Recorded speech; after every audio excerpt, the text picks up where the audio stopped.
C'était un matin frais à Saint-Malo-sur-Mer, une charmante ville européenne où les maisons colorées brillaient sous le soleil et où l'arôme du pain frais envahissait les rues. Sophie marchait lentement, tenant la main d'un petit garçon aux yeux grands et curieux, à travers le marché de la place. Elle regardait les fruits éclatants, sentait le ciel bleu et écoutait le chant joyeux des oiseaux. Soudain, elle aperçut quelque chose qui fit battre son cœur plus vite. Un homme qu'elle connaissait, venu du passé, marchait aussi dans le marché. C'était Julien, son ex-mari. Julien s'arrêta, surpris de la voir. « Sophie ?»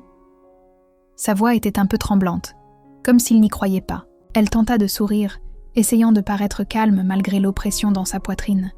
« Julien, ça fait longtemps, » dit-elle, d'une voix plus assurée qu'elle ne le ressentait vraiment. Lucas, le petit garçon, les regarda, tous les deux avec curiosité. « Maman, c'est qui cet homme ?» demanda-t-il, innocemment. Sophie inspira profondément, cherchant les bons mots. « C'est quelqu'un du passé, mon chéri, » répondit-elle avec un sourire doux, sans vouloir troubler l'enfant. Julien sourit à Lucas, avec tendresse. « Bonjour, Lucas, je suis ton père. » Le garçon fit un pas en avant, sans peur. « Bonjour, papa, » dit-il timidement, mais avec une lueur d'espoir dans le regard. Sophie regarda le visage de son fils et sentit son cœur se serrer, se souvenant des mois qui avaient bouleversé sa vie.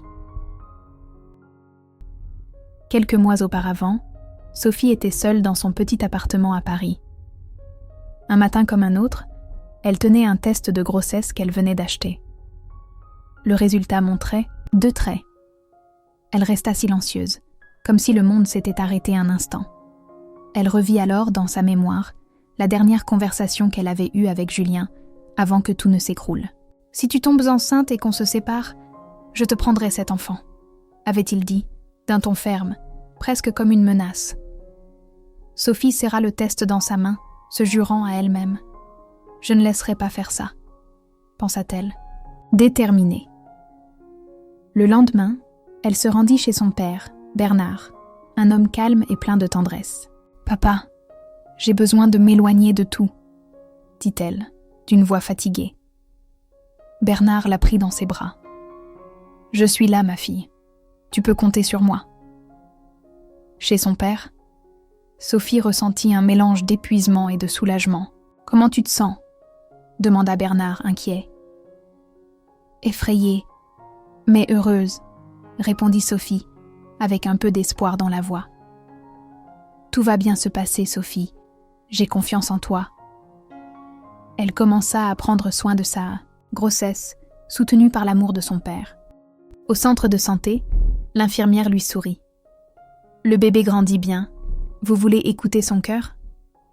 Sophie fut émue en entendant le battement rapide et fort du petit cœur. « C'est le cœur de votre enfant, » dit l'infirmière, joyeuse. Sophie laissa couler une larme. « Merci, » murmura-t-elle, ressentant un mélange de peur et de bonheur. À l'hôpital, Bernard tenait la main de sa fille. « Tu es très courageuse, Sophie. » Après de longues heures d'attente, un cri fort remplit la salle. Sophie regarda le bébé dans les bras de l'infirmière. « Bonjour, Lucas, » dit-elle en souriant tendrement. Bernard, ému, murmura.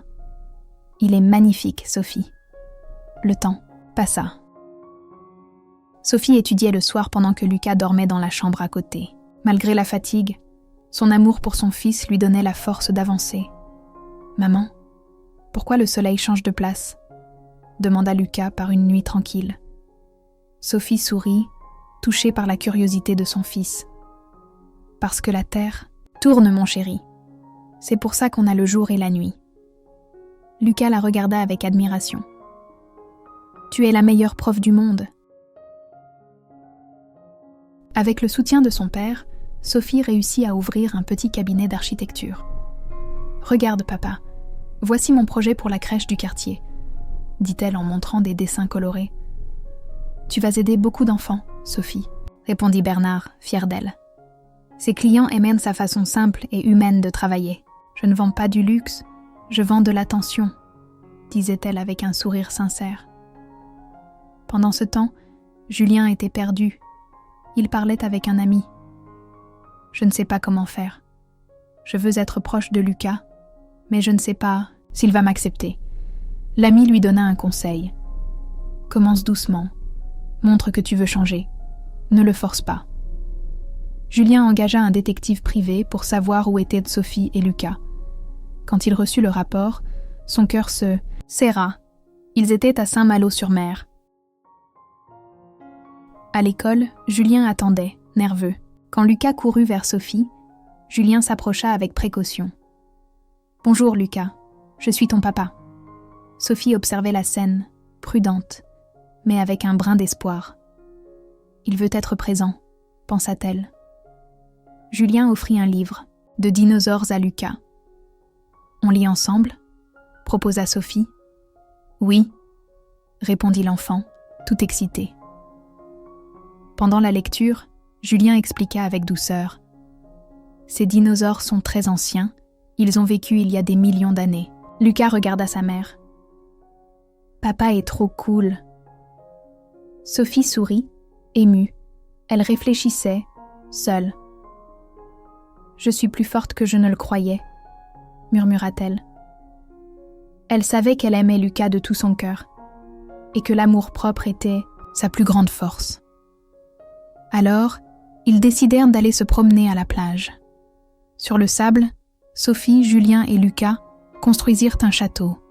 Lucas riait aux éclats. « Je vous aime tous les deux. » Le soleil commençait à se coucher sur Saint-Malo-sur-Mer, colorant le ciel de teintes orangées et roses.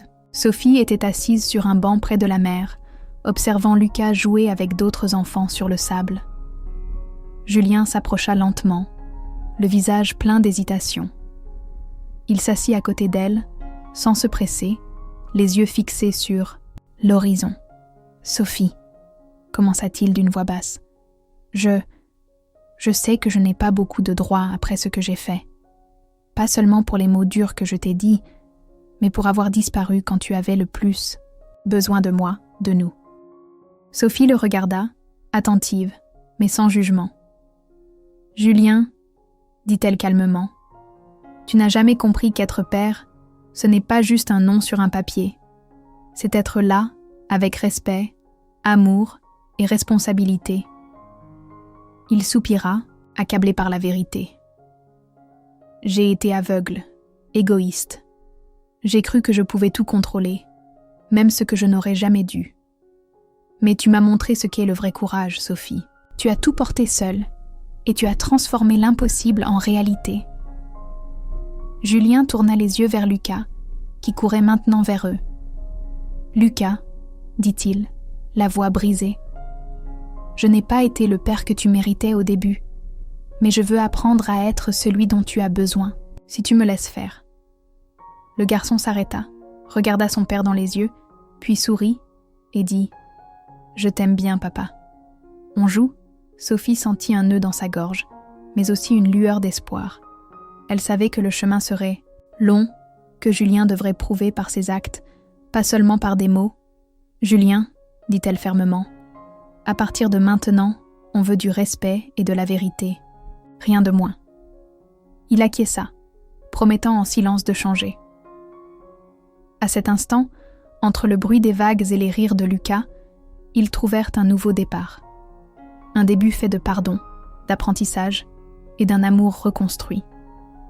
C'est l'histoire de Sophie, Julien et Lucas. Dis-nous en commentaire si tu as voyagé à travers cette histoire de courage. Like, partage et abonne-toi. Une nouvelle histoire arrive bientôt pour réchauffer ton cœur.